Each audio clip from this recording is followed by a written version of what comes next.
Ano, tara sa bundok Bagakay? Tara, punta tayo. Sakto may makakasama tayong mag-night camping. O sige ba? Tara let's. Sakto. Bakasyon na para makapag-relax naman. Din sa Bicol pa. Miss ko na rin yung masarap na pinangat ng lola. Sige, maganda ka na ng mga dadali natin. Mamimili na ako ng mga pagkain natin para sa night camping. Oh, mag-night camping ba kayo sa Bicol? Basta mo na lang ako kay inay at mga kaanak natin. Mag-ingat kayo sa biyahe niyong magkapatid, ha? Sige, Sige po, po, ma. ma.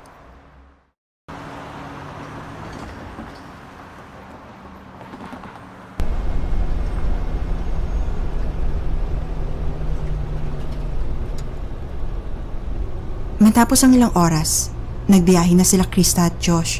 Lulan sila ng isang van, kasama ang mga ka-night camping nila sa Mount Bagakay na sina Mang Julian, ang driver, Elias, isang work from home na binata, Mang Kiko, na businessman, Aling Marga, isang relihiyosong ale, Elena at Marcel, ang magkasintahan. Tahimik ang biyahe. May kanya-kanyang mundo ang bawat isa habang sila Krista at Josh ay mahimbing na natutulog. Makalipas ang ilang oras, huminto muna ang van sa isang sari-sari store upang makagamit ng palikuran at makakain at makapahinga ng kaunti.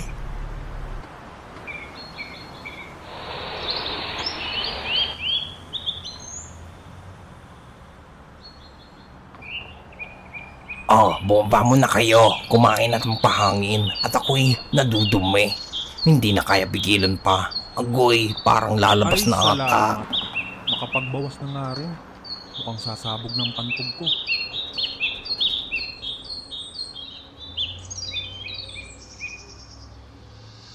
Ito ang Karimlan News TV. Karumal-dumal at snapit ng isang negosyante sa kamay ng kanyang trabahante. Walang awang pinatay sa pamamagitan ng pagsakal na gamit ang cord. Ayon sa impormasyong nakalap ng otoridad, iniinalap pagnanakaw ang naging motibo. Di patukoy kung gaano kalaki ang nanakaw. Kasalukuyang inalam pa pagkakakilanlan ng mga sospek. Samantala sa presyo ng gasolina, bilihin, kuryente at pamasahe ay bagyang tumaas. Inaasahan ang pagbaba nito sa susunod na mga linggo.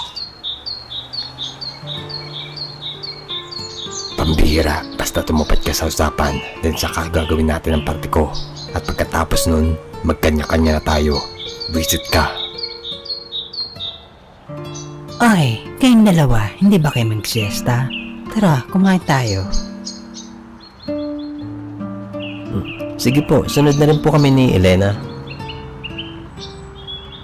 Gusto mo bang magbanyo o kumain?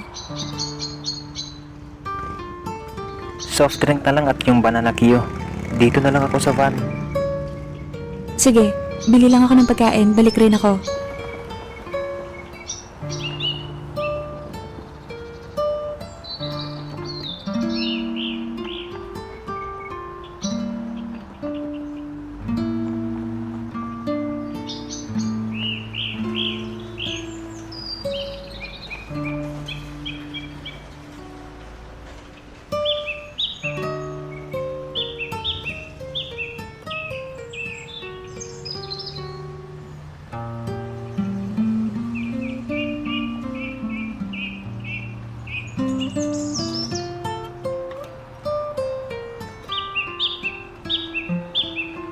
Ale, pabili nga po ng 2 soft drinks.